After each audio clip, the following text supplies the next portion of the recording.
ওসমান হাদিকে air ambulance করে যখন দেশ ছাড়তে হলো তখন একটা প্রশ্ন যেন গোটা জাতির বুকে আগুন হয়ে জ্বলে ওঠে।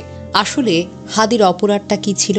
একজন সুস্থ, কর্মক্ষম, সচেতন মানুষকে মাথার এমন জায়গায় গুলি করা হয়েছে যেখান থেকে ফিরে আসা মানে অলৌকিক কিছু। হ্যাঁ, অলৌকিক, কারণ চিকিৎসা বিজ্ঞানে এটা মিরাকেল ছাড়া কিছুই নয়। ওসমান হাদি এখন লাইফ সাপোর্টে, কিন্তু সত্যটা আরও নির্মম। আজ লাইফ সাপোর্টে আছে এই জাতির বিবেকও। রাষ্ট্র এয়ার অ্যাম্বুলেন্স পাঠিয়েছে, ভালো কথা।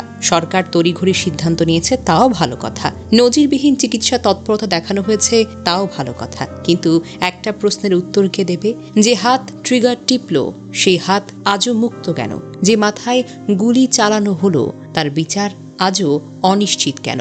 আজ যদি ওসমান হাদির খুনিরা বুক ফুলিয়ে ঘুরে বেড়ায়, তাহলে আগামীকাল যে কেউ হতে পারে টার্গেট। আর তখন রাষ্ট্র আবার বলবে আমরা দুঃখিত। না না না, এই দুঃখ কিন্তু আর গ্রহণযোগ্য হবে না। ওসমান হাদি বেঁচে ফিরুন বা না ফিরুন, একটা সত্য আজ চিৎকার করে উঠছে।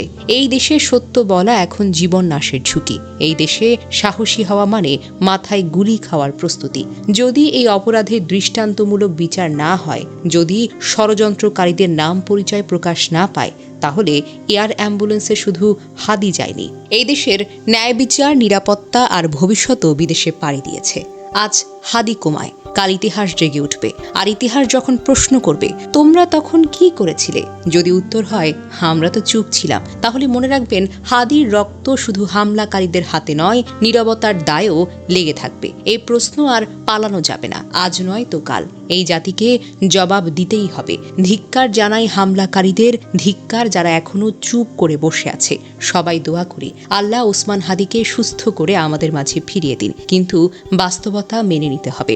রাষ্ট্র যদি হাদির খুনিকে আজও ধরতে পারেনি, এটি এক নির্মম ব্যর্থতা। কিন্তু একই সঙ্গে আরেকটি বাস্তব সত্য অস্বীকার করার কোনো সুযোগ নেই। হাদিকে বাঁচাতে রাষ্ট্র যে তড়িঘড়ি, যে মাত্রায় বা যে গুরুত্ব দিয়ে পদক্ষেপ নিয়েছে, বাংলাদেশের ইতিহাসে এমন নজির খুব কমই আছে। বাংলাদেশের ইতিহাসে হাতে গোনা কয়েকজন আছেন যাদের ক্ষেত্রে রাষ্ট্র এত দ্রুত, এত সরাসরি দায়িত্ব নিয়েছে। এদিকে ঢাকা মেডিকেল কলেজের নিউরোসার্জন ডাক্তার আব্দুল আহাদ হাদির স্বাস্থ্যের সর্বশেষ অবস্থান তুলে ধরেছেন। হাদির সর্বশেষ ব্লাড প্রেশার ছিল 100/60। তার চিকিৎসা দেশি হতে পারত, তবে অপারেশন থিয়েটারে ইনফেকশনের হারটা একটু বেশি হতে পারে, যার কারণে বিদেশে নেওয়া হলো। ওসমান হাদি এখনও GCS 3 লেভেলেই আছেন, তবে চিকিৎসার জন্য অন্যত্র নেওয়ার মতো পরিস্থিতিও ছিল। ডাক্তার আব্দুল আহাদ আরও বলেন, গতরাতে হাদির ব্রেইনে অক্সিজেনের স্বল্পতা যা ছিল এখনও তাই আছে।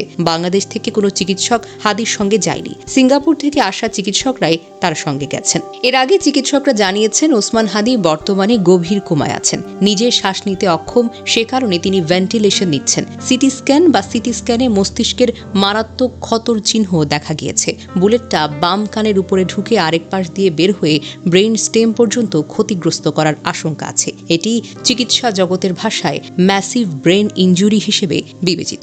চিকিৎসকরা বলেছেন অন্য অঙ্গের কার্যক্রম এখনও নিয়ন্ত্রণযোগ্য হলেও মস্তিষ্কের এই ধরনের আঘাত খুবই ভয়াবহ ও পুনরুদ্ধার অসম্ভব হতে পারে। হাদিকে উন্নত চিকিৎসার জন্য এবার কেয়ার হাসপাতালে চিকিৎসাধীন থাকার পর সরকারের এক জরুরি টেলিকনফারেন্স অধ্যাপক ডক্টর মোহাম্মদ ইউনুসের নির্দেশে সিদ্ধান্ত হয় তাকে সিঙ্গাপুরে পাঠানো হবে। এই জন্য একটি এয়ার অ্যাম্বুলেন্স ঢাকায় এসে হাদিকে বহন করে সিঙ্গাপুরের উদ্দেশ্যে রওনা দিয়েছে।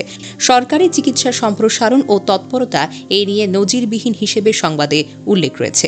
ঘটনার পর পুলিশ ও বিশেষ বাহিনী দ্রুত তদন্ত শুরু করেছে। 2 জন প্রধান সন্দেহভাজনকে চিহ্নিত করা হয়েছে, তাদের পাসপোর্ট অবরুদ্ধ করা হয়েছে এবং এই ঘটনার সঙ্গে জড়িত থাকার সন্দেহে মোট কয়েকজনকে গ্রেফতার করা হয়েছে।